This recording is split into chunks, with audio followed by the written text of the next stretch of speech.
सावधान तुका म्हणे य लोकीच्या व्यवहारे नका डोळे दोरे भरून राहो ना शिवंत देह जाणार सकड आयुष्य का तो काळ सावधान के उचा कल्पदुर्वरी फुलवरा काही सैनिक पाहुणीरा क्षीरसागरा कवनी वासिका पुरा सुवासुदेव चंदनाते केवते चर्चा वे अमृताते केवते रांधभावे गगनावरी भावे घडे केले तैसे श्री गुरूंचे महिमान हा कळिता के असे साधन हे जाणून निमियानम निवांत केले पै प्रथम नमन द्वारकाधीशाला नमन द्वारकाधीशाला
आदर्श कुटुंब वत्सल आई आजी आणि खऱ्या अर्थानं महानुभाव संप्रदायाची एक माऊली आज आपल्यातून 10 दिवस झाले निघून गेली. आईला शेवटचा निरोप देण्याकरता आपण एकत्र जमलो. कैवल्यवासी सुमनाई कचरो पाटील ठोंबरे आईंचा सर्व परिवार पती कुणी सर्व मुलं मुली नातू त्यानंतर आत्तेष्ट नातेवाईक सर्व परिवार या ठिकाणी उपस्थित आहे. गावातील सर्व त्यांचे ग्रामस्थ राजकीय आध्यात्मिक सामाजिक कला क्रीडा सहकार क्षेत्रातील सर्वच मान्यवर आणि ज्यांच्याशिवाय कीर्तन होऊ शकत नाही आमचे हरिभक्तपरायण मृदुंगाचार्य महाराज. काय नाव महाराज? संदीप हरिभक्तपरायण मृदुंगमणी. सुंदर असा त्यांच्या बोटामध्ये जादू आहे हरिभक्तपरायण संदीप महाराज. त्यानंतर हरिभक्तपरायण दत्तात्रय महाराज काळे आणि सर्वच आमची वयस्कर ज्येष्ठ श्रेष्ठ टाळकरी मंडळी महाराज मंडळी सर्वांना वंदन करतो. अभंग निवडलेला आहे राष्ट्र संत आणि वारकरी संप्रदायाचा कळस असं ज्यांना म्हटल्यात आलं असे संत श्रेष्ठ तुकोबराय ज्ञानदेवी रचिला पाया तुका झाला असे कळस. ज्यांना कळस म्हणण्यात आलं अशा कळसरूपी संतांचा अभंग निवडला. कारण की तुम्ही ज्यावेळेस एखाद्या मंदिरात जाता तुम्हाला पाया नाही दिसत, पाया दिसतच नाही ना, कळसच दिसतो ना लांबून. आणि मग कळसाला पाहून आपण म्हणतो आता मंदिराचे कळस दिसले इथं नको बिडी प्यायला. आलं लक्षात? इथं नको बिडी प्यायला. मंदिर जवळ आलं ना तिथं हरिपाठ चालू असेल, काकडा चालू असेल, कीर्तन चालू असेल, जवळ आलो फार जवळ आलो. लक्षात ठेवा याचा अर्थ काय बघितल्यानंतर सुद्धा धर्माची जाणीव करून देणारी संत जाळूनी संसार वैसोलुसी अंगणी अशी ज्यांची ख्याती अशा संत श्रेष्ठ तुकोबरायांचा अभंग आहे आणि क्षणाक्षणाचं महत्व सांगणार आहे.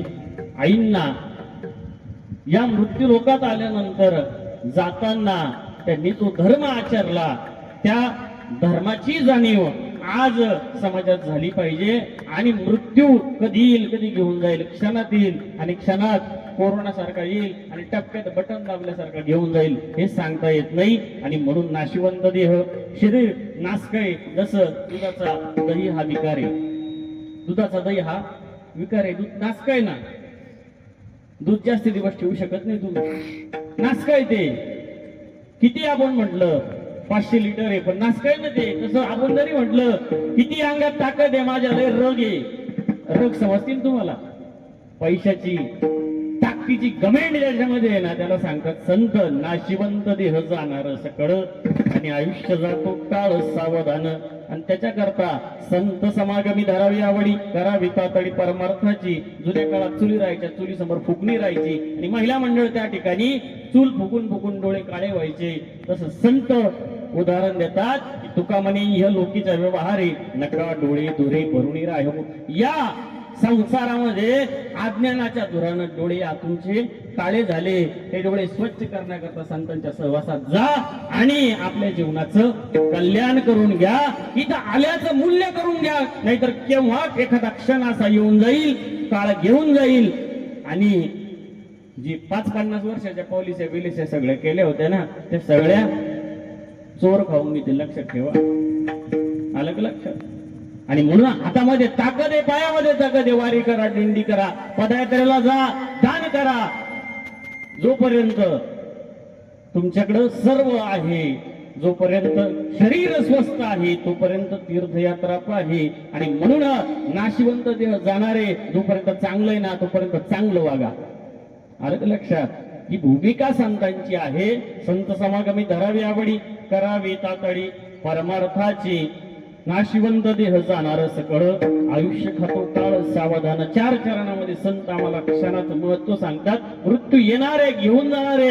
जे भागवतामध्ये गोकर्णाने आपल्या बापाला सांगितलं ना, आत्मदेव नावाच्या ब्राह्मणाला, जन्माद्यस्य यतो वयादिरतस्य चार्थेष्वभिज्ञ स्वराट तेने ब्रह्महृदय आदि कवये मुह्यन्ति यत् सूरय तेजोवारी मृदाय धाविनिमय यत्र त्रिसर्व वृषा दाम्नास्मेन सदा निरस्तो कुवकम सत्यम परम धीमहि. या 4 चरणात संत तुकोबराय आपल्याला या नरदेहाचं आणि जन्माचं महत्व, क्षणाचं महत्व, संत संगती आणि या संसाराच्या अज्ञानातून बाहेर करण्याकरता उपदेश करतात. गोपाला गोपाला देवकी नंदन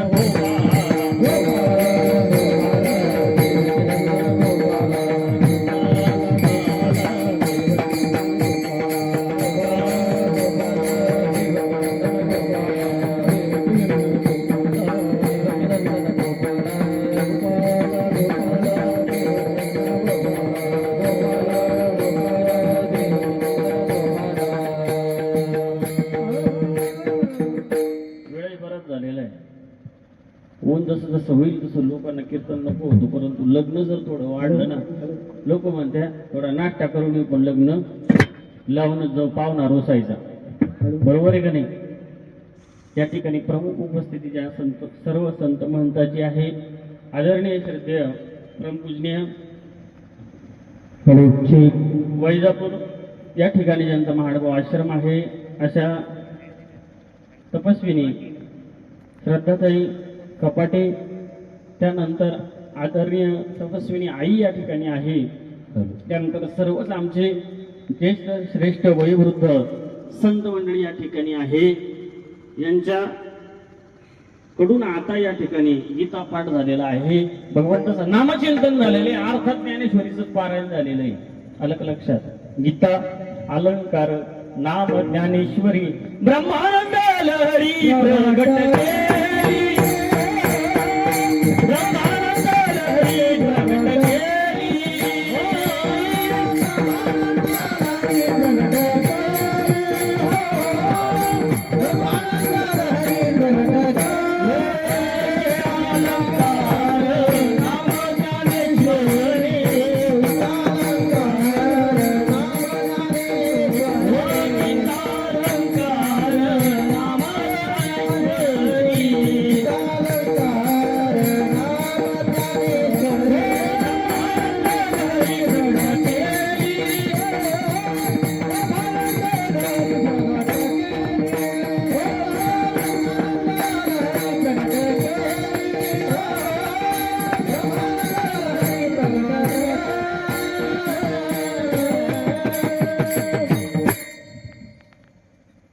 विपाय कर्मभूमीचे पेठे अर्जन मला भलावचटे, मुक्तिरत्न घे गोमटे जब मृत्यू पावेना. सुंदर आमचे विना बालक सुंदरी, इतके सुंदर. काही लोक इतके उदास असतात कीर्तनाबद्दल, परंतु आनंदानं नाचून गाऊन. मृदुंगाचार्य सुद्धा सुंदर आहे. सर्व टाळकरी मंडळी माझ्यापेक्षा ज्येष्ठ श्रेष्ठ मंडळी आहे. या जन्मात आल्यानंतर यांनी सार्थक लक्षात ठेवा. ज्या दिवशी पाय थांबतील, हात थांबतील, टाळी वाजवता येणार नाही, देवाच्या नावानं आत्ता जे करता येईल ना, नंतर काहीच करता येणार नाही. तुमच्या समोर जिलेबी येईल, लाडू येईल, परंतु डॉक्टरनी सांगितलं असेल तुम्हाला खाता येत नाही, तुम्हाला फक्त ज्वारीची भाकर आणि दूध, बरोबर नाही? मग बाकीचे पदार्थ तुमचेचे, तुमच्याच मालकीचे, फक्त पात राहायचे, खायचे आपलंच असून आपल्याला खाता येत नाही. लक्षात ठेवा. मग आपलंच असून आपल्याला त्याचा उपभोग घेता येत नाही, आणि याकरता केव्हा या शरीराची गॅरंटी संपवून सांगता येत नाही. म्हणून संत आम्हाला सावध करतात, क्षणम चित्तम क्षणम वित्तम क्षणम जीवित मानव यमस्य करुणा नास्ती धर्मस्य त्वरितागता. चित्त क्षणाचं आहे, घडीत तिकडे जातं. मन वढाय मन चंचल अस्थिरम, मन चंचले, घरी तिथे वाटतं पाहुणेत आले असतील, 11:30 लग्न आहे, इथून कधी टळावा, बरोबर आहे का? चित्त कसं आहे? मनश्चंचल अस्थिरम. परंतु त्याच्याही पुढे गेल्यानंतर वित्त सुद्धा क्षणाचं आहे. काही काळ लोकांकडे पैसा आला समृद्धीचा, राहिला मजा हाजा केली, संपला. क्षणम वित्तम आणि क्षणम जीवित मानव, बरोबर आहे का? पैसा आल्यानं लय नम्रतेनं खावा लागतो. ज्ञान आल्यानंतर सुद्धा नम्रता ठेवावी लागते, आणि त्याच्यानंतर आहे माणसाचं जीवन. क्षणात आपण म्हणतो कालच मी त्याला भेटलो, चांगला बोलला, चहा पिलो, आणि आज असं झालं, वाटलंही नव्हतं, तो व्यक्ती जाईल. याचा अर्थ काय? याचा अर्थ आपली गॅरंटी नाही, बाजारात येणाऱ्या प्रत्येक वस्तूची गॅरंटी, मोबाईलची गॅरंटी आहे, प्रत्येक वस्तूवर खाद्यपदार्थावर लिहिलेलं आहे का हा पदार्थ 8 दिवसांनी खराब होणार आहे, हे पनीर 8 दिवसांनी खराब होणार आहे, हे साबण आणलेलं आहे हा खराब होणार आहे. परंतु या मनुष्य देहावरती लिहिलेलं नाहीये का हा या दिवशी जाणार आहे. असं फिक्स तारीख आहे का? नाहीये. लक्षात ठेवा, तारीख नाहीये. त्याच्यामुळे याची गॅरंटी नाही, बाकी सगळ्या गोष्टीची गॅरंटी आहे. आणि म्हणून क्षणम जीवित मानव, क्षणाचं जीवन आहे माणसांचं. आणि म्हणून संत आम्हाला सावध करतात, क्षणभंगूर नाही भरवसा,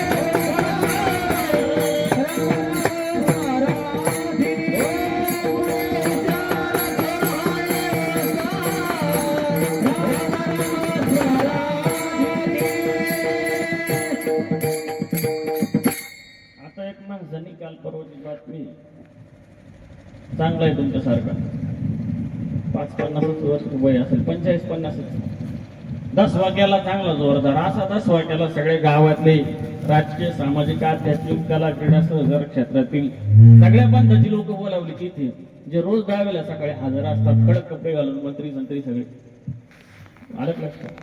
चांगला दावा केला, त्याचाच केला, आणि तो असताना केला. वाचली बातमी तुम्ही? कावळा शिवला, बरं का, शिवला ना. आणि मग बातमी झाली. लक्षात ठेवा, आपण जोपर्यंत माणूस जवळ आहे ना, आपल्या घरामध्ये माणूस आहे, गेल्यानंतर ती गोष्ट वेगळी आहे. आपल्या समोर आपली आई आहे, आपल्या समोर आपली वडील आहे, तोपर्यंत सगळं काही खरं. लक्षात ठेवा, काय आपल्या दृष्टीच्या आड, एक मन जुन्या लोकांची दृष्टी आड, सृष्टी आड, नंतर आपल्याला काहीच माहित नसतं. आणि म्हणून ही भूमिका सर्वात महत्वाची. वारकरी संप्रदाय असला, मानव संप्रदाय असला, डोळस भक्ती करणारा संप्रदाय. लक्षात ठेवा, डोळ्याने ते दिसतं, आपल्याला स्पष्ट दिसतं, त्याला डोळस भक्ती म्हणतात, आंधळी भक्ती नाही. आणि म्हणून खऱ्या अर्थानं अनेक प्रकार आहेत दशक्रिया विधीचे, हाही एक प्रकारे असं त्याने आयुष्य परमेश्वराला आपलं आयुष्य अर्पण करणं. याचा अर्थ तुम्हाला सांगतो. आता समोर ताट आहे, त्याच्यामध्ये अन्न आहे, आणि तुम्ही सगळे लोक बसलेले, त्याच्यामध्ये 10 लोकांना मला जीव घालायचे, बरोबर. मग आता देणारा माणूस समोर आहे, जे द्यायचंय ते समोर आहे. अन्न खराब झालेलं नाही, किडलेलं नाही, बिटलेलं नाही, रात्रीचं नाही, शिळं नाही, ताजं अन्न आहे. आणि खाणारा माणूस सुद्धा समोर आहे आणि समोर त्याला अन्नदान केलं. आता पिंडदान सुद्धा समोर करता येऊ शकतं ना. हा पिंड आहे. पिंड म्हणजे देह. आपण एखादा उंच पुरा माणूस बघितला, पैलवान माणूस आला समोरून, आपण म्हटलं काय पिंड आहे बाबा, काय शरीर आहे याचं. हा माणूस तरुणपणामध्ये कसा असत. जुनी माणसं आपण बघतो फेटा पटका राहतात, त्या नांदेड भागामध्ये पटका बिटका बांधतात, तिकडे टोपे घालतात, बरोबर आहे का. असा पटका घालणार कीर्तनकर बाबाचे 2 पटके बसतील, त्याच्यात 2 पेटी होतील. एकच पटका एवढा मोठा, हातामध्ये काठी, लांब लांब असे हात. आपण म्हणतो हा माणूसाचा काय पिंड आहे, तरुणपणात काय असेल. याचा अर्थ पिंड म्हणजे काय, देह. लक्षात ठेवा.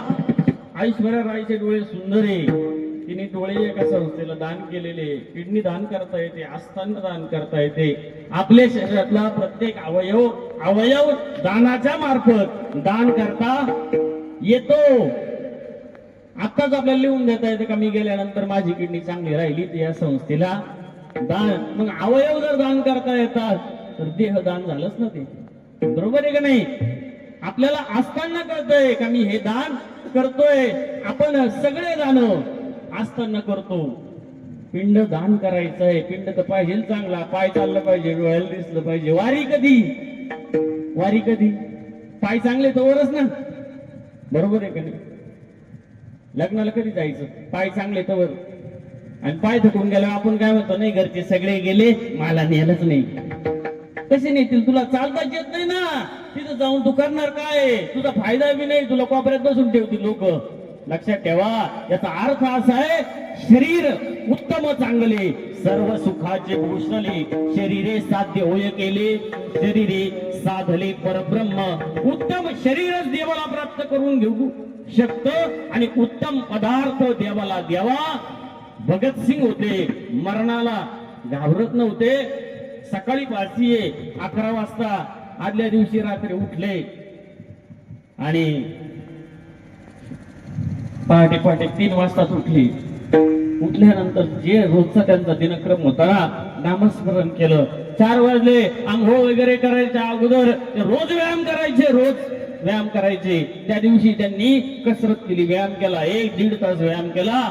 आणि जे ते दूध घ्यायची, चहा घ्यायची, त्या जेलरनी त्या ठिकाणी त्यांना पाठवलं. व्यवस्थित जसं रोज खायचे प्यायचे ना तसंच खाल्लं, तसाच व्यायाम केला. मस्तपैकी आंघोळ केली, फ्रेश झाले, स्वच्छ कपडे घातले. आणि आता त्या ठिकाणी तो जेलर तिथं आला. म्हणे आज तुमची फाशी, म्हणे आज तुम्हाला फासावर जायचंय. तुम्ही तर मस्त व्यायाम करून राहिले, जसं काय कुस्तीला जायचंय म्हणे तुम्हाला. त्यावेळेस भगतसिंग म्हणाले, देवाकडे जायचंय म्हणे मला. माझा देह, माझं बलिदान वाया जाणार नाही. मी या भारत माते करता माझा देह अर्पण करतोय. आणि जो देह अर्पण करायचा ना, तो असा कुजलेला, सडका मडका विटलेला, ज्याचा वास येईल, ज्याच्या तेज निघून गेलेले, असा देह नाही अर्पण करायचा. टवटवीत असा देह मला भगवंताच्या चरणी अर्पण करायचा आहे, भारत मातेच्या चरणी अर्पण करायचंय. आणि ज्यामुळे माझ्या भक्तीला अर्थ प्राप्त होईल, याला म्हणतात दान. लक्षात ठेवा. देहदानच आहे ना ते, पिंडदानच आहे ना. भगतसिंगाने आपला देह काय केला, दान केला. कुणाला केला, भारत मातेला दान केलं. लक्षात ठेवा. आणि तरुण आहे, हात पाय डोळे नजर चांगली, पाय चांगले, शत्रूचा ठाव घेता येईल असा देह आहे, मजबूत. आपल्याला कुत्र हाकालता येत नाही, काही लोकांना कुत्रे येऊन बसायचे, त्यांची मिटिंग बसती, पण या माणसाला ते कुत्रे घाबरत नाही. आणि तरुणपणात अख्खं गाव घाबरायचं. लोक म्हणते, भाऊ यांच्या तरुणपणात अख्खं गाव घाबरायचं. याचा अर्थ काय, तरुण पण संसाराला लागतं, तसंच तरुण पण अध्यात्माला सुद्धा लागतं शरीर उत्तम चांगले सर्व सुखाचे गोसले. आणि म्हणून देहदानाची प्रक्रिया ही आहे की देहदान करायचं आहे, देह चांगला पाहिजे. लक्षात ठेवा, या मातेनं आयुष्यभर परमेश्वराची सेवा केली आणि ज्या वेळेस मानव संप्रदायामध्ये गुरुकडून उपदेश घेतात, अनुग्रह घेतात, त्याच वेळेस ते चित्तवित्त काया तिन्ही अर्पावी सर्वज्ञ राया. त्याच वेळेस त्यांना हा नियम लागू होतो की त्यांना आता पिंडदान करायची गरज नाही. जसं गौतमानी ऋषीने गंगा आणली, त्याच्या अगोदर अजून एकाने आणली, कुणी? भागीरथाने गंगा आणली. गौतम ऋषीवर आरोप आला म्हणून गंगा आणली आणि भागीरथाने दुसऱ्या कारणाने आणली. आणि तिचं पूजन करून आल्यानंतर दावा करायची गरज असते का? गंगा पूजन केल्यानंतर दावा करायची गरज असते का? बोला पटपटा. नाही ना? का बरं? गंगा पूजनाची एक वेगळी अटी असतात त्याच्यात. गंगा पूजनाला जायचं म्हणजे आंघोळ करून जावं लागत. तर मी बरेच प्रवचने केले गंगा पूजनाची, बरोबर आहे का? कारण की आमची माणसं सगळ्या संप्रदायात आहे, सगळीकडे आहे, सगळ्या जातीत आहे, सगळ्या पंथामध्ये. लक्षात ठेवा की गंगा पवित्र आहे. गंगा पापम शशी तापम दैन्यम कल्पतरुस्तथा. तसंच ज्याने उपदेश घेतला ना त्याला पुन्हा पिंडदान करायची गरज पडत नाही. जरी ईश्वराचं नाव घेतलं ना, पवित्र नाव, गंगे इतकंच, गंगेपेक्षाही जास्त पवित्र ईश्वराचं नाव त्याच्या अंतःकरणात आलं ना, त्याला आता पाप लागायची गरज नाही. किंबहुना त्याला तो देह पवित्रच झालेला आहे. पवित्र तो देहवाणी पुण्यवंत जो बदे अच्युत सर्व काळ. तयाच्या चिंतने तरतील दोषी आणि जळतील राशी. पातकांच्या गंगे इतकंच पवित्र परमेश्वराचं नाम आहे. ज्याने अनुग्रह घेतला, परमेश्वराचं नाव घेतलं, त्याला हा देह म्हणजे पिंड पवित्र झाला. आता हा पिंड दान करायची गरज नाही. हस्तो पवित्रो यदि दान पुण्यम पादो पवित्रो यदि तीर्थयात्रा. पिंडदानाची संकल्पना स्पष्ट झाली. वेळ कमी आहे, आपल्याला पुढं भरपूर जायचंय. काळ इतका चतुर आहे, काळा एवढा चतुर माणूस नाही. माणूस एक नोट इकडे ठेवतो, एक नोट तिकडे ठेवतो आणि समोर ज्यांनी हिशोब विचारल्यानंतर वेगळाच हिशोब देतो. लक्षात ठेवा, काळासमोर काही चतुरपणा चालत नाही. आणि म्हणून संत या काळाची महती आम्हाला सांगतात की तो केव्हा येईल, केव्हा येऊन जाईल सांगता येत नाही. माणसं घडघडी काळ बाट याची पाहे, घडघडी काळ याची पाहे, घडघडी काळ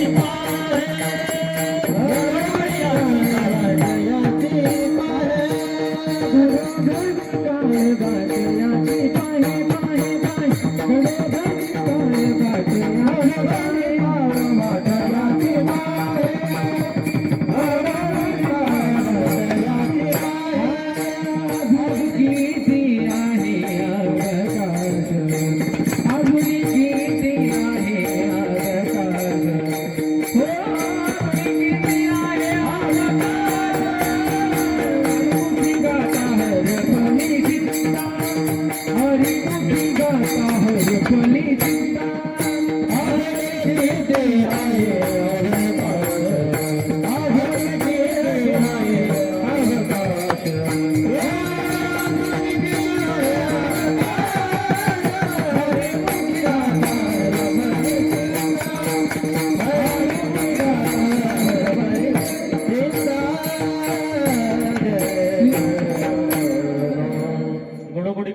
ज्याची वाट पाहे. जसा एखादा माणूस इथून वैजापूरला पायी गेला, चालत गेला, उन्हाचा दिवस चालत आला, प्रचंड भूक लागली, घरामध्ये काहीतरी बनवलं का नाही, पत्नीला विचारलं काय केलं?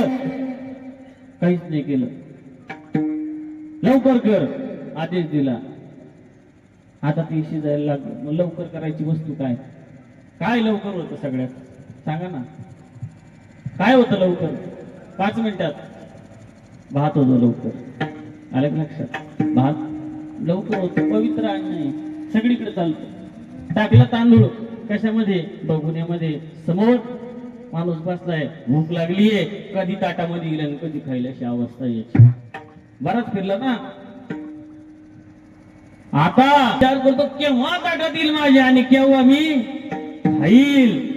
आणि तिकडं तांदळाची अवस्था अशी आहे, चुलीवरती तांदूळ शिजतोय. आता झाकणं आली काचीचे. पूर्वीच्या काळात एवढी काचीची झाकणं एवढा शिव नव्हता. आणि आता तुम्ही बघितलं त्या तांदळाकडं तर काही काळानं तो तांदूळ शिजल्यानंतर काय होणार आहे, त्या माणसाच्या कशात जाणार आहे, ताटात जाणार आहे. बरोबर. पण उडी केवढी असते तांदळाची पाहिली का तुम्ही पातेल्यामध्ये? पातेल्यामध्ये तांदूळ असा वरती येतो खाली जातो. ज्यावेळेस तांदूळ शिजतो त्यावेळेस त्या तांदळाची उडी केवढी असते बघितली का तुम्ही? संत आम्हाला या मृत्यू लोकातील लोक माणसांच्या उड्या दाखवतात. त्याची उडी केवढी आहे, जशी त्या तांदळाची उडी आहे. काही काळाने अरे कोणाच्या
भूक लागली, तांदूळ शिजतोय पातेल्यामध्ये, परंतु त्या तांदळाला काही वेळानं ताटात जायचंय कुणाच्या तरी, परंतु त्याला हे जाणीव नाही तर आपली कुणीतरी खाद्य म्हणून निवड केलेली.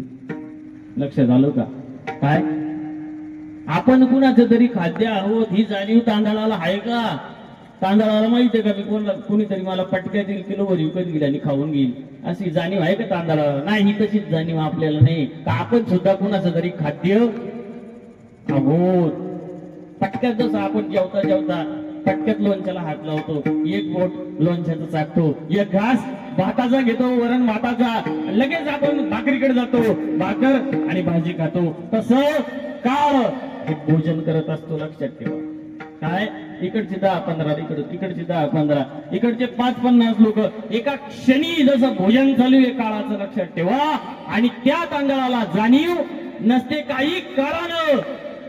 5-10 मिनिटांनी फक्त भात शिजतो तर फुगतो. उड्या मारल्यामुळं तो फुगतो चांगला. लक्षात आलं का?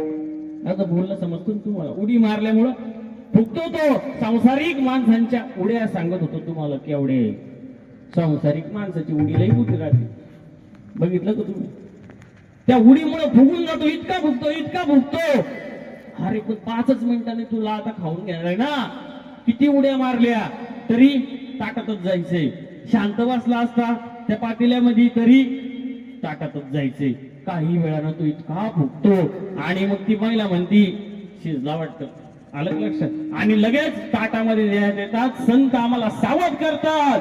पाहतो उंदीर घेऊन जाय बोका.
आपली उडी आहे. तुमची माझी बी. मी काय आबाळातून नाही आलो, तुमच्यातूनच उठलोय आणि इथं आलेलोय. बरोबर का नाही? कीर्तनाच्या अगोदर तुम्ही मी एकत्रच होतो ना बाबा, कोणी वेगळं नाही.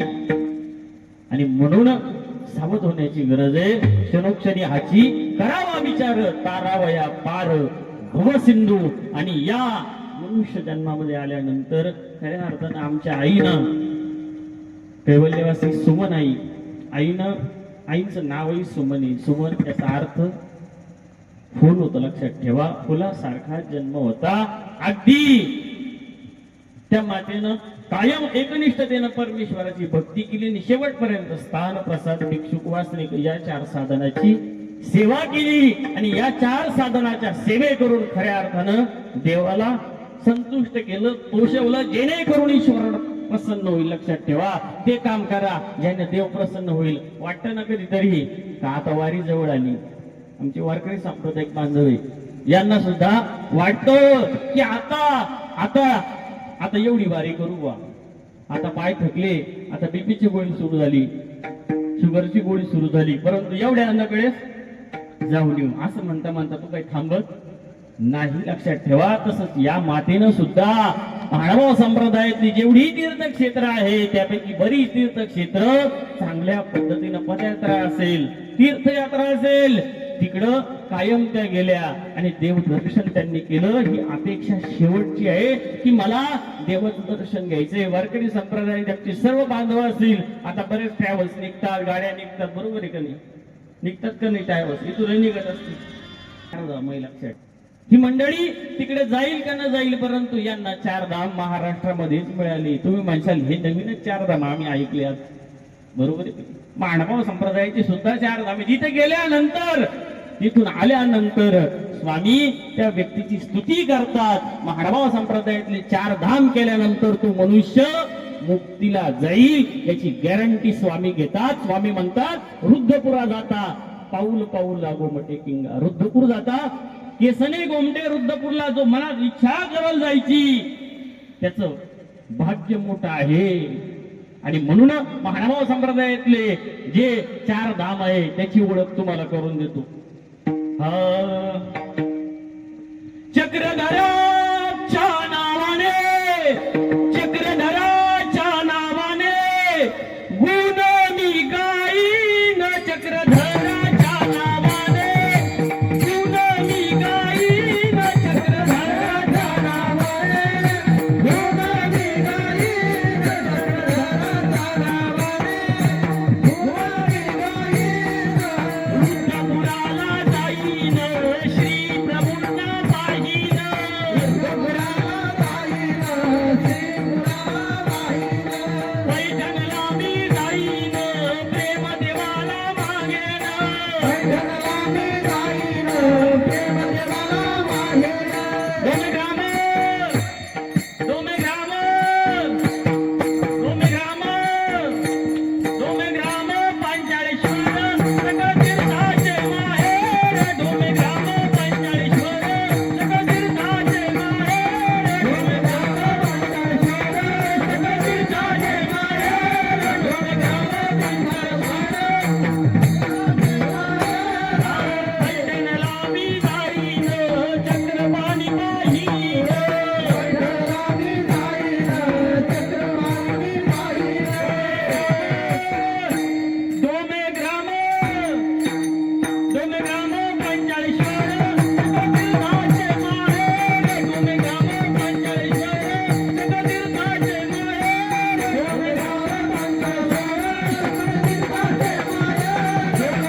वादक असतो, जसे आमचे मृदुंगाचार्य आहे, एखादा गायक असतो, एखादा कीर्तनकार असतो, एखादं प्रमाण असतं, एखादी गोष्ट असते, एखादा दृष्टांत असतो, एखादा माणूस असतो की तो समोर आल्यानंतर तो एक शब्द बोलतो आणि चार माणसांचे विचार एकदाच खाऊन टाकतो. लक्षात आलं का? लक्षणम प्रमाणाभ्याम वस्तुसिद्धी, वस्तूची सिद्धी करण्याकरता प्रमाणाची गरज असते. आणि म्हणून त्या ठिकाणी आईची कळवळ्याची जाती करी लाभा विनप्रीती. ती आई थकलेली असते आणि मुलाचा आवाज येतो, तिच्या अंगामध्ये 10 हत्तीचं बळ येतो. आलं का लक्षात? दमलेला जीव जेव्हा उमलून येई, कानी येते हाक तेव्हा आई आई आई आई आई आई आई आई आई. ती आई आता लगेच काय पाहिजे तुला लगेच बनवून देते. स्त्रीचं जीवन फार वेगळे, लक्षात ठेवा. स्त्रीचं जीवन फार वेगळे. तरुणपणामध्ये मुलगी 10वीला जाते, 11वीला जाते आणि बापाला काळजी पडते आता मुलीचं लग्न करून द्यायचे. एका शब्दावर आई वडिलांच्या मुलगी लग्नाला तयार होते. जी मुलगी आता बाहेर, घराच्या बाहेर जाणार असते, तिचं लग्न ठरतं. स्त्रीचं जीवन तुम्हाला सांगतो, स्त्री म्हणजे सृजनता. स्त्री म्हणजे सृजनता. आता वडिलांचा शब्द येतो की लग्न करायचंय, मुलगी लगेच तयार होते. एका शब्दावर तयार होते ना मुलगी. मुलगा तयार होतो का एका शब्दावर? नाही. जुन्या काळात मुली तयार व्हायच्या लगेच एका शब्दाने. नाव बदलते, आडनाव बदलते, गाव बदलते, नवीन आडनाव, नवीन गाव, सर्व काही नवीन स्वीकार करते. लग्न होतं. लग्न झाल्यानंतर आता जी मुलगी लग्नाच्या अगोदर 1 तासभर नटायची, थटायची, आरशासमोर बसायची, तीच मुलगी आई झाल्यानंतर पहिला मुलगा होतो, त्या मुलीला 12 वाजून जातात, तोंडामध्ये घास जात नाही आणि 12-1 वाजता ती जेवण करते, घरात सगळं काम करते आणि ती स्वतःला त्या मुलामध्ये बघायला सुरुवात करते, मुलीमध्ये बघायला सुरुवात करते. आई मुलांमध्ये स्वतःला बघते. जी लग्ना अगोदर एक सुंदर स्त्री होती, बरोबर ना? आई नव्हती. स्वतःचं सौंदर्य स्त्री अर्पण करते आणि मुलगा जन्माला येतो, मुलगी जन्माला येते. मुलामध्ये, मुलीमध्ये ती स्वतःला बघते, स्वतःच्या देहाकडे. नंतर लग्नानंतर ती बघतच नाही. आता मुलं मोठी व्हायला लागतात. आता तिला सर्व काही राखावी. बहुताची अंतरे भाग्य येती तदनंतरे. घरातल्या सगळ्या माणसांचं मन तिला राखावं लागतं. लक्षात ठेवा. तुमची आई कधी म्हटली का तुम्हाला माझं डोकं दुखतंय, माझे पाय दुखताय? घरातल्या सगळ्या माणसांना मुभा असते का मी आजारी असं म्हणायची, परंतु आईला ही मुभा नसते का मी आजारी आहे असं कधीच आई म्हणत नाही. कोणाची आई म्हणते मी आजारी? आजारी जरी असली ना ती उठणार, काठी हातात घेणार आणि पटक्यात दारापाशी येणार. कधी आला रे बाबा तू? मुलाला विचारलं. खूप जीव असतो मुलामध्ये. एक खेड्यामध्ये एक आई राहत असते, तिला एक मुलगा असतो, वडील नसतात. ती आपल्या मुलाला चांगलं शिकावं म्हणून त्या ठिकाणी कष्ट करते, याची त्याची कामं करते आणि त्या मुलाला मोठं करते. मुलगा आता 1लीला जातो, 2रीला जातो, 3रीला जातो, पहिला नंबर येतो दरवेळेस त्या मुलाचा. आणि आता ती शाळेमध्ये त्याची फी भरून येते, इकडे तिकडे कामं करते आणि मुलाला मोठं करण्याचा इच्छा तिच्या मनामध्ये असते. आणि एक दिवस शाळेमधून एक मुलगा पळतच येतो की आई तुमचा मुलगा शाळेमध्ये खेळता खेळता पडला, तो बेशुद्ध झाला. आई हातातलं काम टाकून देते, तिथे जाते, बघते तर मुलगा रक्ताच्या थारोळ्यामध्ये पडलेला असतो. मुलाला उचलते, डॉक्टरांकडे आणते, बघते काय झालं. डॉक्टर म्हणतात काहीच नाही झालं म्हणे. आई म्हणे तुमच्या मुलाला डोळ्याला जखम झाली, आता त्याला एका डोळ्यानं दिसणार नाही, हा कायम एकाच डोळ्याचा राहील. त्यावेळेस आई म्हणते डॉक्टर साहेब काही करा, माझ्या मुलाला चांगलं करा, माझा डोळा त्याला द्या, परंतु त्याला चांगलं करा. ऑपरेशन होतं, इकडून तिकडून पैसे जमा केले जातात आणि त्या बाळाचं ऑपरेशन होतो. आता तो मुलगा चांगला होतो, चांगलं वाचायला येतं, लिहायला येतं, सर्व काही येतं. आता मुलगा मोठा चांगल्या पद्धतीनं व्हायला लागतो. 9वीला जातो, 10वीला जातो आणि पुढच्या शिक्षणाकरता शहरात जातो. आता आईची आठवण त्याला येत नाही. कमवायला लागतो, शिकायला लागतो, कॉलेजमध्ये मुलगी भेटती, चांगलं लग्न लावून घेतो. आईला माहित नसतं आता लग्न झालं, सगळं झालं, मुलगा नातू झाला, मुलाला मुलगा झाला, मोठी गाडी घेतली 15 लाखाची, बंगला बांधला सिटीमध्ये, बायको सुंदर आहे. आईची आठवण मात्र आता त्या मुलाला येत नाही. ती आई गावात विचारते, सांगते माझा मुलगा कधीतरी येईल, मला भेटेल, कधीतरी मला विचारेल, कधीतरी मला भेटायला येईल. याला त्याला विचारते आई आणि त्याचा पत्ता शोधून काढते. घर नंबर काय, गल्ली नंबर काय. आई तिथे जाते, दार वाजवते, मुलाच्या घराची बेल वाजवते आणि बेल वाजवल्यानंतर दार उघडलं जातं. त्या आईच्या विद्रूप चेहऱ्याकडे बघितल्यानंतर, कारण की एक डोळा नसल्यामुळे ती विद्रूप झाली. लहान मुलगा असतो, नातू असतो, तो घाबरून जातो, मोठ्यानं ओरडतो आणि पळत जातो. त्यावेळेस त्या आईची सुनबाई समोर येते. पण ओळखलं नाही. भिकारी हा शब्द ऐकल्यानंतर ती आई पुढे पाय टाकल का हो? ही माणसं फार वजनात जगलेली असतात, लक्षात ठेवा. चपाती हातामध्ये घेते आणि विचार करते चपाती चांगली भाजलेली आहे, नक्कीच सुनबाई माझ्या लेकराला आनंदात ठेवत असेल, सुंदर चपाती बनवते, चांगली चपाती बनवते. चालत चालत घरी येते. घरी आल्यानंतर त्या ठिकाणी पुन्हा आई त्याच्याकडे जात नाही. शेवटपर्यंत वाट बघते, मुलगा येईल, परंतु मुलाकडे आता ती जाणार नाही. एक दिवस असा येतो, आई निघून जाते या जगातून, परंतु मुलगा शेवटपर्यंत येत नाही. आणि 5-6 महिन्यानं आई गेल्यानंतर त्या गावामध्ये त्याचं काम पडतं. शाळेमध्ये काम असतं, ते काम झाल्यानंतर त्याला आठवतं की आपलं घर या कोपऱ्याला होतं. त्याची मोठी गाडी 15-20 लाखाची वळवायला लावतो ड्रायव्हरला, सांगतो इथं थांब. समोर जातो, घरातलं कुलूप लावलेलं असतं. शेजारी एक महिला असते, तिला विचारतो इथे एक आई राहत होती का? हो म्हणे, इथे एक आई राहत होती. गेली म्हणे ती. कुठे गेली? देवा घरी गेली, आता ती राहिली नाही म्हणे. पण ती कायम म्हणायची माझा मुलगा येणार आहे, माझा मुलगा कधीतरी मला शोधत शोधत नक्की येईल म्हणे. आणि तो जर आला ना, त्याला एवढी चिठ्ठी दे म्हणे. कुठे म्हणे चिठ्ठी? चिठ्ठी आणल्या जाते. चिठ्ठी हातामध्ये घेतो, मुलगा वाचायला सुरुवात करतो. त्याच्यामध्ये लिहिलं असतं, बाळा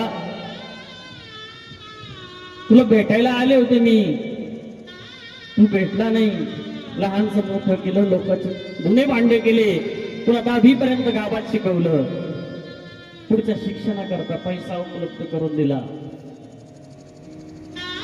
सुनबाई चांगली आहे, तिच्या हातची चपाती मी खाल्ली, नातूही चांगला आहे म्हणे माझा, बघून आनंद वाटलं, गाडी चांगली, तुझा बंगलाही मोठा आहे, असाच प्रगती करत राहा. परंतु बाळा माझी इच्छा होती तू कधीतरी एकदा यावं, मला विचारावं, आई तू बरी आहे का, आई तू जेवली का, आई तुला काही दुखतं का, एवढंच विचारण्याची अपेक्षा होती. मला तुझ्या संसारातला रुपया नको होता, काहीच नको होतं मला तुझं, फक्त तू आई म्हणावं मला, एवढीच एक भूक होती की माझ्या बाळानं मला आई म्हणावं, याच्यापेक्षा काहीच नकोय मला. मुलांनी आई म्हणावं, शेवटच्या क्षणाला आई म्हणून हाक मारावी. मुलगा बोलायला लागला ना, आई म्हणते, आई म्हण मला, आई म्हण एकदा. आणि जेव्हा आई म्हणतो ना मुलगा, त्यावेळेस त्या आईला खूप आनंद वाटतो की माझा मुलगा मला आज आई म्हटला. तो आला नाही, शेवटपर्यंत आला नाही बाळा, परंतु तू आता चिठ्ठी वाचतोय ना, त्या चिठ्ठीमध्ये वाचता वाचता तुझ्या दोन्ही डोळ्यामध्ये ना, त्यातला उजवा डोळा आहे ना, तो डोळा लहानपणी फुटला होता बाळा, मी माझा डोळा काढला आणि तुला लावला. तू आजी चिठ्ठी वाचतोय ना, ते डोळे तुझे नाही बाळा, ते दोन्ही डोळे माझे. आता मात्र त्या मुलाच्या डोळ्यामधून अश्रूंचा बांध फुटला, मोठ्यानं आवाज दिला आई, परंतु आता आई समोर नव्हती, लक्षात ठेवा. आता आई समोर नव्हती, म्हणून जोपर्यंत घरामध्ये आई आहे ना, तोपर्यंत त्या मातेला रोज बाहेरून आले ना, विचारा तब्येत बरी का, पाय दुखतात का, दवाखान्यात जायचं का, 3 वेळा जा आई जवळ, नका नेऊ दवाखान्यात, फक्त विचारा. एक शब्द वर बोलले ना तुम्ही, त्या आईला बरं वाटतं, लक्षात ठेवा. एकदा आई निघून गेली ना, परत आई मिळणार नाही, मिळणार. शेवटपर्यंत बाप मिळत नाही, लक्षात ठेवा, आई मिळत नाही. रात्रभर मुलगा झोपत नाही, रात्रभर आई जागी राहते. कधी झोपल हा, कधी झोपल, माणसं झोपून जाता, आई रात्रभर जागी राहते. आणि म्हणून त्या आईचे फार उपकार आहे आपल्यावर. रात्रभर जागी राहते आपल्याकरता. आई जेवत असते, जेवता जेवता मुलगा तिथे जातो, मुलगी तिथे जाते. जेवत्या ताटासमोर मुलगा लघु शंका करतो, दीर्घ शंका करतो. जेवत्या हाताने आई उठते, मुलाला उचलते, स्वच्छ करते, पुन्हा जेवायला येऊन बसते. ती आई आपला किळस करत नाही कधी. आई वडील म्हातारे झाल्यानंतर आपण मात्र ते आई वडिलांची किळस करायला लागतो. कोण थुकलं इथं, एक एक तास बोलणे खावं लागतं वयस्कर माणसांना. कुठं थुकावं याची पंचायती आज आहे का नाही? एवढे बोलणे बसतात, लक्षात ठेवा. म्हणून या आई वडिलांनी आपली किळस केली नाही कधीच. त्यांची का किळस करावी? स्वाभिमानाने आनंदानं आई वडील लहानपणी आपल्याला प्रत्येक ठिकाणी घेऊन जातात. बघा ना, तुम्हाला बघून कसा हसतोय, कसा बोलायला लागला, बघा तुम्ही आले तर कसा गप्प बसला, किती कौतुक करतात. तसं आमचे आई बाप वय झाल्यानंतर घरामध्ये असल्यानंतर तेवढं लाड गोड कौतुक आम्ही करतो का? तसं आमचं लहानपणी आपल्या आई वडिलांनी आमचं केलं नाही करत, लक्षात ठेवा. रात्रभर ती आई जागी राहते, मुलगा झोपत नाही. आणि ज्यावेळेस मुलगा झोपतो ना, त्या आईच्या डोळ्याला डोळा लागतो. दुख न लागी है हो, दुख न लागी है माँ तेरी अखियां, मेरे लिए तू जागी है सारी सारी रतियां. मेरे हंसने पे मेरे रोने पे तू बली हारी है. ओ माँ, ओ माँ, ओ माँ, ओ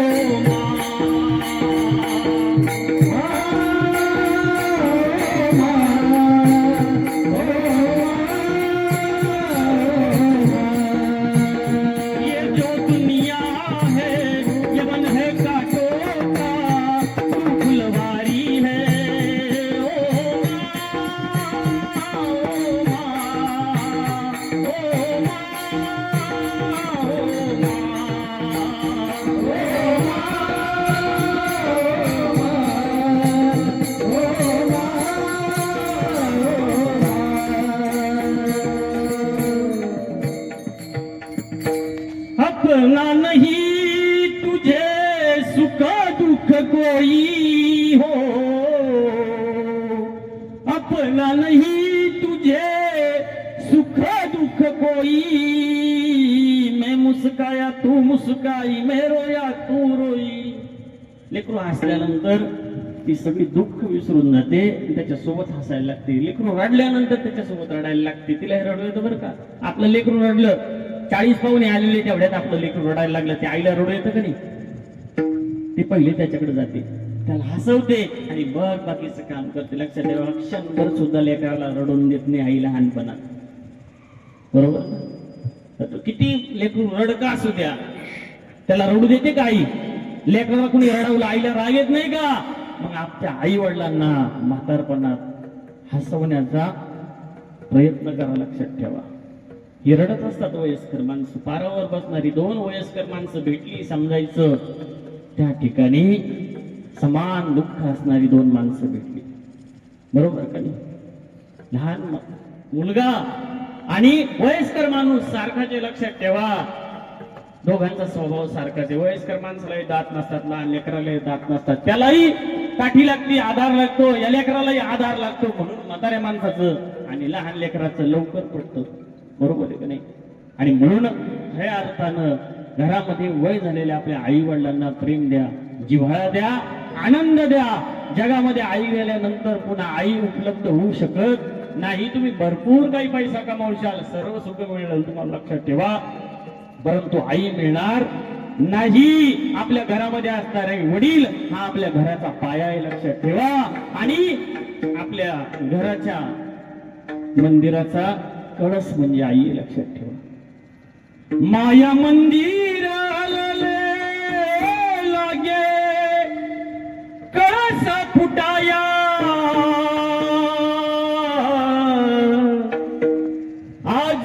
घायाळ पक्षीनी जाई पिलांना भेटाया, तिने बांधल घरट दिला आसरा निवारा, घेऊन या पंखा खाली भरविला मुखी चारा.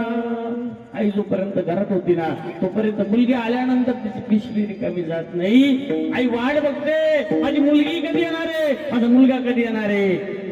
मुदलीपेक्षा व्याजावर जास्त जीव असतो, नातवावर खूप जीव राहतो. आजी मुद्दल भेटो का नाही भेटो लक्षात आलं का, पण व्याजावर जास्त जीव राहतो या म्हाताऱ्या माणसांचा. तुमचा पण आहे ना जीव, व्याजावर जास्त जीव राहतो. मुद्दल भेटो का, मुलगा बोलो का नाही बोलो, पण व्याज व्याज रोज बोललं पाहिजे. सकाळ झाली का जवळ आलं पाहिजे, मांडीवर बसलं पाहिजे, खांद्यावर आलं पाहिजे. याचा अर्थ फार जीव असतो, लक्षात ठेवा नातवामध्ये. आणि ती आई जोपर्यंत घरात आहे ना तोपर्यंत ती आई कधीच आपल्याला रडवत नाही. लक्षात ठेवा, कायम वाट बघत राहते माझी मुलगी कधी येणार आहे. आई गेल्यानंतर दिवाळी दिवाळी सारखी वाटत नाही. लक्षात ठेवा, पाडवा पाडवा सारखा वाटत नाही, अक्षय तृतीया सारखी वाटत नाही, कोणता सण सणासारखा वाटत नाही. याचा कारण सण मागे होते, पुढे असणारे, परंतु आई आपल्या घरामध्ये असणे म्हणजे रोज आपल्या घरामध्ये सणाचा दिवस आहे. लक्षात ठेवा, आलं का लक्षात. आई आपल्या घरामध्ये असणे म्हणजे रोज सण आहे ना. इच्छा झाली ती गोष्ट आपल्या ताटामध्ये हजर करते आई, इच्छा झाली ती गोष्ट बाप आपल्याला घेऊन देतो. याचा अर्थ काय, जगामध्ये अनेक दैवत आहे, कोणत्या देवाला काय व्हावं लागतं. तुम्ही लय बातम्या पाहू राहिले, बातम्या लय पाहता तुम्ही. कोणता देव काय मागतो, कोण बुवा म्हणा, बाबा म्हणा, काय म्हणा, कोण काय मागतो, कोण काय मागतो. हे दोन दैवत घरामधली इतकी जिवंत दैवत आहे ना, भक्ताच्या मनामध्ये यायच्या अगोदर या देवांना कळतो. कोणत्या देवांना, आई आणि वडील. या देवाला लगेच कळतं हा भक्त कशा करता आलाय. त्यांना लगेच कळतं की याला आता सायकल पाहिजे, लगेच सायकल घेऊन देतात. भक्ताला मागायची गरज नाही, 3 वेळा त्याच्याकडे जायची गरज नाही. म्हणून खऱ्या अर्थानं आई आणि वडील, मातृदेव भव पितृदेव भव यांच्यापेक्षा मोठं दैवत नाही, तर काहीच व्हावं लागत नाही. माय बाबा केवळ काशी, माय बाबा केवळ काशी,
आईशिवाय कोणीच आपलं चांगलं चिंतत नाही. छोटी लीळा सांगतो देवाची. द्वापर युगामध्ये कृष्ण कन्हैयाला मारण्याकरता अनेक दैत्य आले, त्याच्यामध्ये एक महाबळवट्ट होता. बरोबर आला, ब्राह्मणाचं रूप घेऊन आला आणि यशोदा मातेने विचारलं याचं भविष्य सांगा. लेकराचं भविष्य प्रत्येकाला चिंता असते ना, आईला चिंता असते ना, माझ्या लेकराचं भविष्य सांगावं, कुठेतरी सांगावं, माझ्या लेकरात चांगलं व्हावं. आणि त्यावेळेस त्यांनी सांगायला सुरुवात केली. का म्हणे, कारण तो मारायला चालला होता. त्यांनी काही खोटं नाटं सांगायला सुरुवात केली. तुम्ही बातम्या भरपूर पाहत्या म्हणून तुम्हाला म्हटलं. काही पण सांगायला सुरुवात केली. का, हा मुलगा मोठ नक्षत्रावर जन्माला आलाय म्हणे, हा तुमच्या मुळावरच उठल म्हणे. तुम्ही म्हणता ना का हा काय माझ्या मुळावरच उठला काय माहिती. लक्षात आलं. यशोदा माता म्हटली, अहो म्हणे गर्गाचार्यांनी चांगलं भविष्य सांगितलं की हा मुलगा अनंत काळासाठी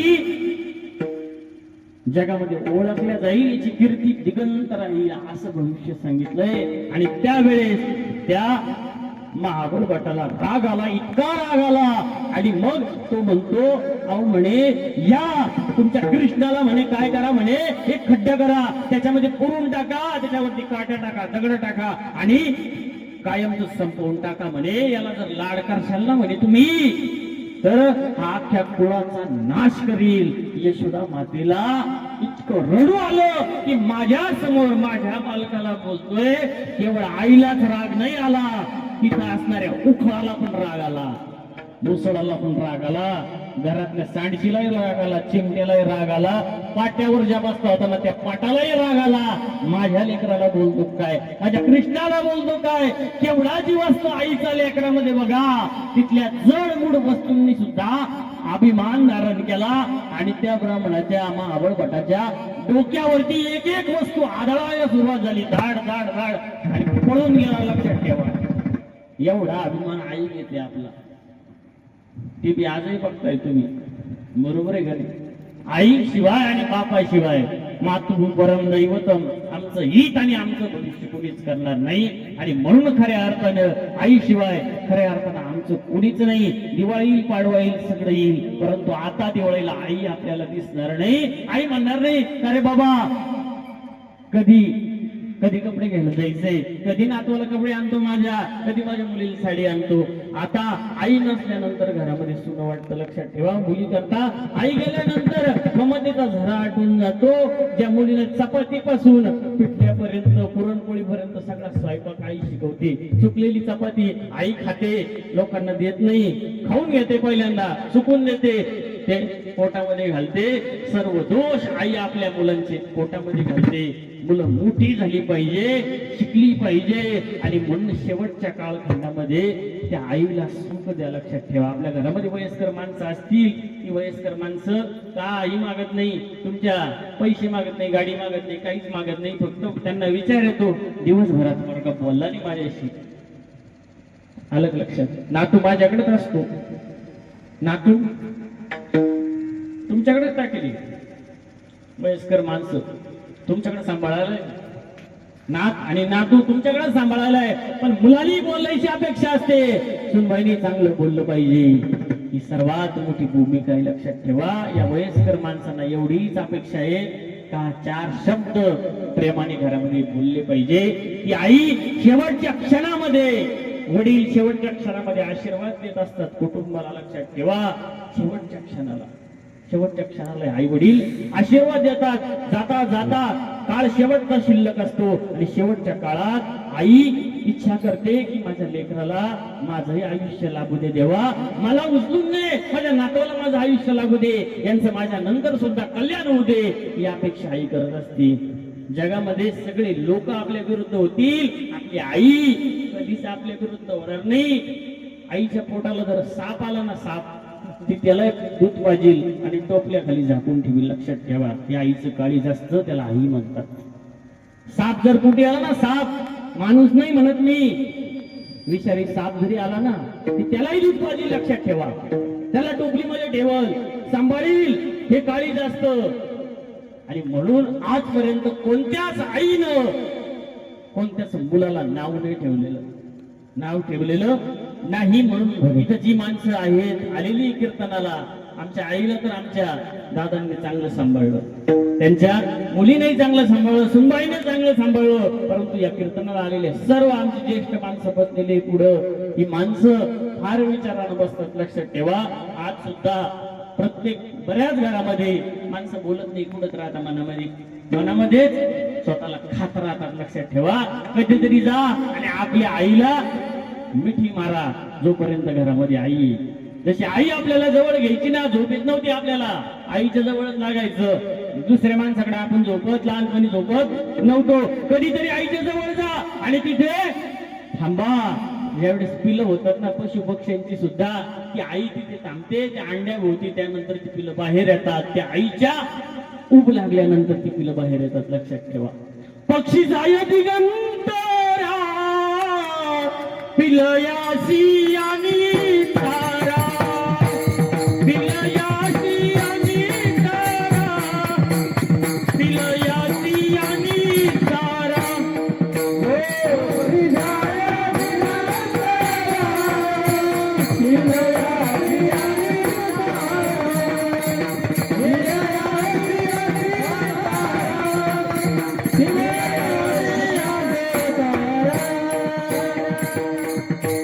पक्षीजाय दिगंतरा, पिलयासी आणि चारा. गार इंडाचे आकाशी, चित्त तिचे पिलापासी. वानर हिंडे झाडावरी, पिले घेऊन उदरी. म्हणून पशु पक्ष्यांमध्ये सुद्धा आई फार जीव लावते. म्हणून त्या मातेला शेवटपर्यंत सांभाळा, आई बाप सांभाळा, आई बाप सांभाळा, आई बापाला जीव लावा, हे सांगावं लागतं. शोकांतिका झाली. ज्या देशामध्ये भारत देशाला आई म्हणतात, आलं का लक्षात?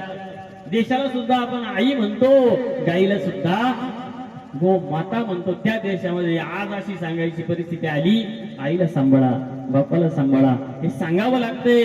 ज्यांनी जन्म दिला त्या जन्म देणाऱ्या आई तुझ्या मूर्ती वाणी साऱ्या जगात मूर्ती नाही. आई तुझ्या मूर्ती वाणी या जगात मूर्ती नाही. आम्हाला जगात नाही तुझे उपकार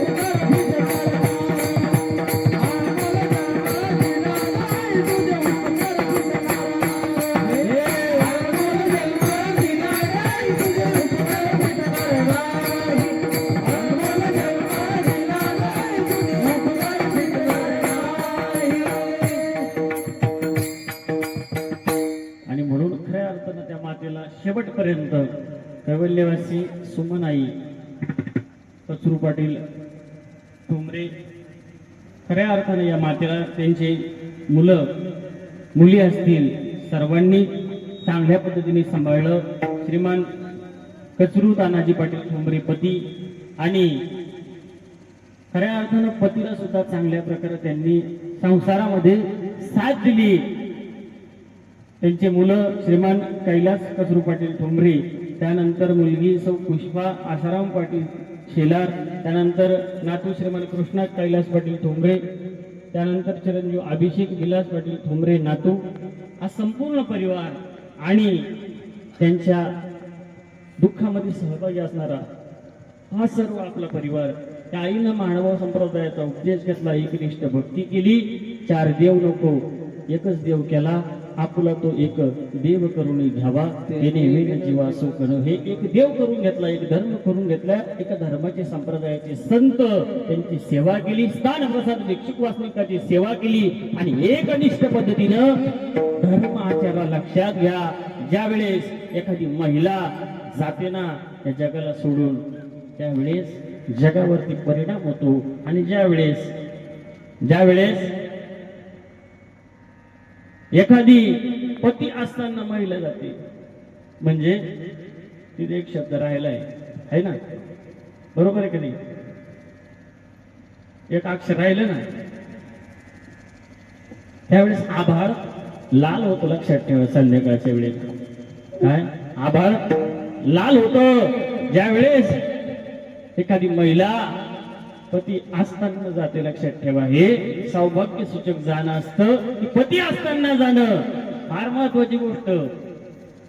काय पती असताना जाणं, जिका भाग्याची आहे व तिचा पती, तिचा देव माने व्रताराची बोली, धन्य जगी ती माऊली, तिचे होता दर्शन मिळे पोट भरी अन्न, तुका म्हणे पतिव्रता तिची देवावरी सत्ता. बारीक आणि निर्गुण पत्रिका वाचावं लागते याच्याकरता, बरोबर आहे का नाही? बरोबर. नंतर लक्षात आलं माझ्या. आणि म्हणून या मातेनं एक अनिष्ट पद्धतीनं पातिव्रत्य धर्म आचरला, संसार केला, आणि कपाळावरती कुंकू असताना जाणं हे सौभाग्याचं लक्षण आहे. त्या वेळेस खऱ्या अर्थानं निसर्ग चक्र सुद्धा हळहळतं. त्या दिवशी आभाळ काळं पडत असतं, लक्षात ठेवा. याच्याने माणसं म्हणतात एखादी प्रतिवता स्त्री जाते त्यावेळेस आभाळ काळं पडतं. एका नावाने स्त्री जन्माला येते आणि एका नावाने आपला देह सोडते. माणसं एकाच नावाने जन्माला येतात आणि एकाच नावाने मरतात. त्यांचं नाव त्यांना लय प्रिय असतं. कोणाला? आम्हाला माणसांना, पुरुषांना. महिला एक नाव बदलून टाकत्या, गाव सगळं बदलून टाकत्या आणि ज्या ताकदीनं आई वडिलांच्या घरी राहिल्या त्याच ताकदीनं नवऱ्याच्या घरी राहतात, सगळ्यांचं मन राखतात, सगळं घरदार परिवार आपलासा करून घेतात आणि पुण्या गोविंदाने तिथे गोकुळ उभं करतात, लक्षात ठेवा. आणि म्हणून ती आई गेल्यानंतर त्या ठिकाणी आपल्याला पुन्हा त्या ममतेची निश्चितच कमतरता भासणार, लक्षात ठेवा. आई माझी मायेचा सागर दिला तिने जीवनाकार नभीची चांदणी तू ग चंदनाची कोर शीतल तुझी छाया मला हवी जीवनभर तुझ्या शीतल छायेमध्ये उभं आयुष्य जगेन आई तुझ्याच साठी मी ग आई देवाला मागेन आई माझी मायेचा सागर तिला तिने जीवनाकार आई माझी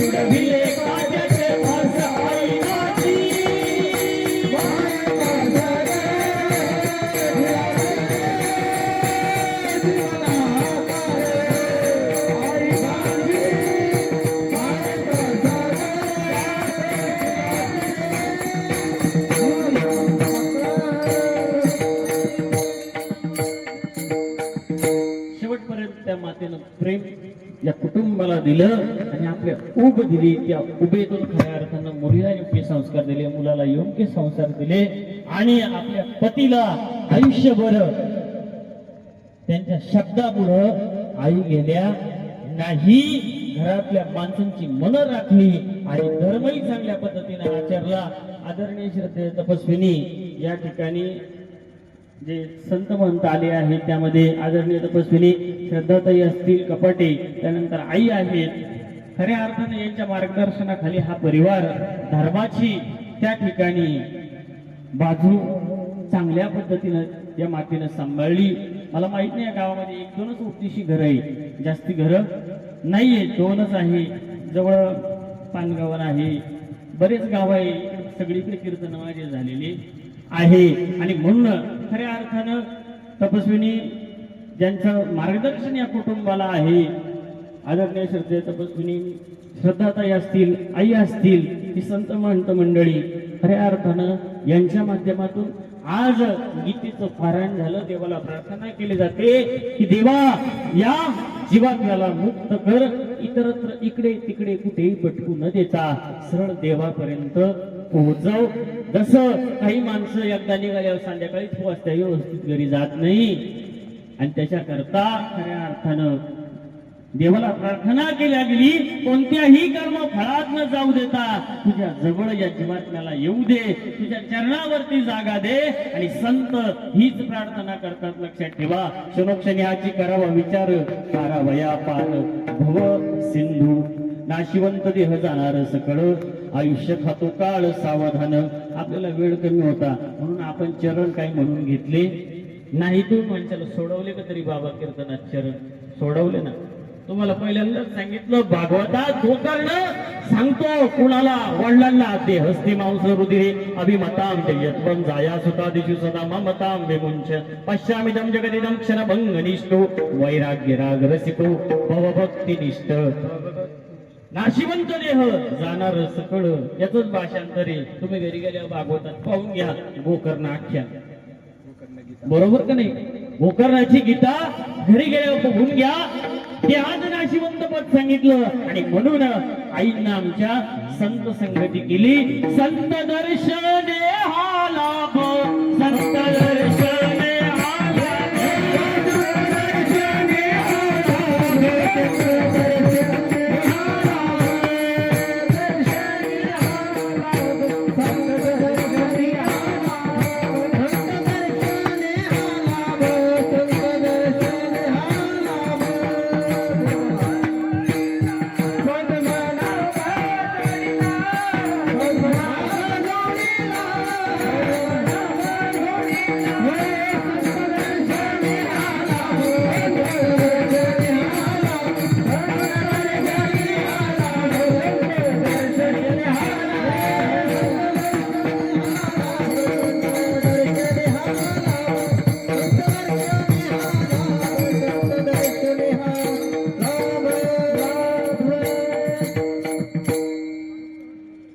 आजोबांनी सुद्धा चांगल्या पद्धतीनं आईंना शेवटपर्यंत सांभाळलं. वय झाल्यानंतर आजी आणि आजोबा खूप जीव असतो एकमेकात, बरोबर का नाही?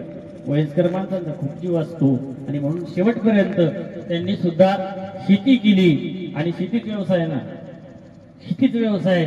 शेतकऱ्याचं धन एवढंच असतं, सकाळ झाली सूर्यनारायणाला बघितलं आणि सूर्य मावळला, संध्याकाळ झाली आपली बैल घ्यायची आणि बांधायची, सकाळ त्यांना वैरण टाकायचं आणि या काळ्या आईची सेवा करायची. लक्षात ठेवा, शेतकरी कोणाची भक्ती करतो माहिती का? शेतकरी राजा या काळ्या आईची भक्ती करतो. जुन्या काळामध्ये दूरदर्शनवर एक गाणे यायचं, ही काळी आई धन धान्य देई. त्या आईला नमस्कार करतो. शेतामध्ये धान्य जरी नसलं, काही पीक जरी नसलं, शेतकरी माणूस शेतामध्ये जाऊन येणार, फेरफटका मारून येणार. महिला जरी असली शेतात जाऊन येणार, कारण की ते शेत पूर्व परंपरेनं आलेलं असतं. तिथं गेल्यानंतर ती पूर्वज आशीर्वादित करत असतात त्या माणसाला. लक्षात ठेवा, संकटात आले तुमच्या शेतात गरका मारून या, तिकडून आल्यानंतर नवी ऊर्जा मिळेल तुम्हाला. कारण की त्या पूर्वजांनी ती भूमी, त्या भूमीची खऱ्या अर्थानं सेवा केलेली आहे. निश्चितच त्या जागेवर गेल्यानंतर चांगले विचार तुम्हाला येतात. लक्षात ठेवा, आणि ही संपत्ती शेतकरी राजाची असते. धरती आभाळाची चक हो, धरती आभाळाची चक, त्याच्या दुर्वेची गाडी, चंद्रा सुरव्याची जोडी, त्याच्या सरगाची रमाडी, सरगाची माडी, त्याच्या सरगाची रमाडी, सरगाची माडी, त्याच्या सरगाची रमाडी, सरगाची रमाडी, डौलमुराच्या मानाचा, डौलमानाचा, एक रामाच्या मानाचा, एक मानाचा.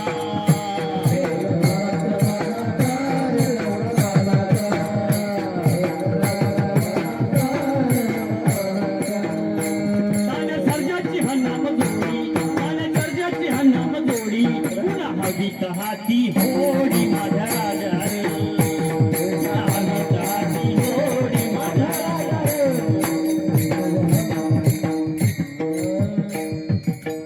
हे जीवन आहे एकदम आनंदी जीवन.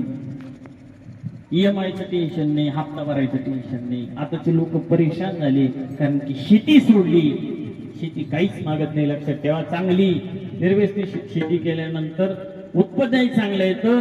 बाबांनी चांगली शेती केली आईनं, त्यामध्ये त्या कामामध्ये सुद्धा आताच्या मुली म्हणतील आम्हाला एवढ्या उन्हात निंदायला आणि खुरपायला पाठवत्या का? नाही, भर उन्हामध्ये या जुन्या महिला दळण काढायच्या, विहिरीवरचं पाणी हांड्याने भरून आणायच्या, सगळ्या घराची आंघोळ होईपर्यंत ते पाणी आणायला लागायचं.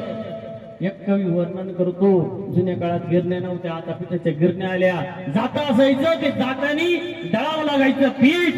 बाई मी धरण धरण धरण बांधिते, माझं मरण मरण काढिते. हाताला रग लागायची, जात उडून उडून पीठ कांडू कांडू. उखळ असायचं, मुसळ असायचं आणि या महिला कष्ट करायच्या. लक्षात ठेवा, या मातीनं त्या काळात जन्म घेतला आणि खऱ्या अर्थानं कुटुंबाकरता, परिवाराकरता प्रेम लावलं, माया लावली, ममता लावली आणि खऱ्या अर्थानं संतांची संगत केली, संत संगती केली, संत भेटले आणि महाभाव संप्रदायाचा खऱ्या अर्थाने विचार या घरामध्ये चांगल्या पद्धतीने या सर्व संतांनी पोहोचवला. म्हणून या मुलांनी एक मुलगा आहे, एक मुलगी आहे, सुंदर सेवा केली. सुनबाईने सुद्धा चांगल्या पद्धतीने सेवा केली. शेवटच्या काळखंडामध्ये आपल्या आईची सेवा आपल्याला घडली पाहिजे.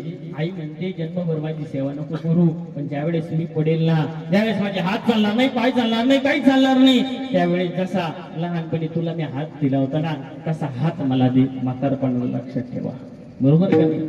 जसा तुला हात दिला ना मी उठायला उभं केलं, तसं मला हात दे, मला उभं कर.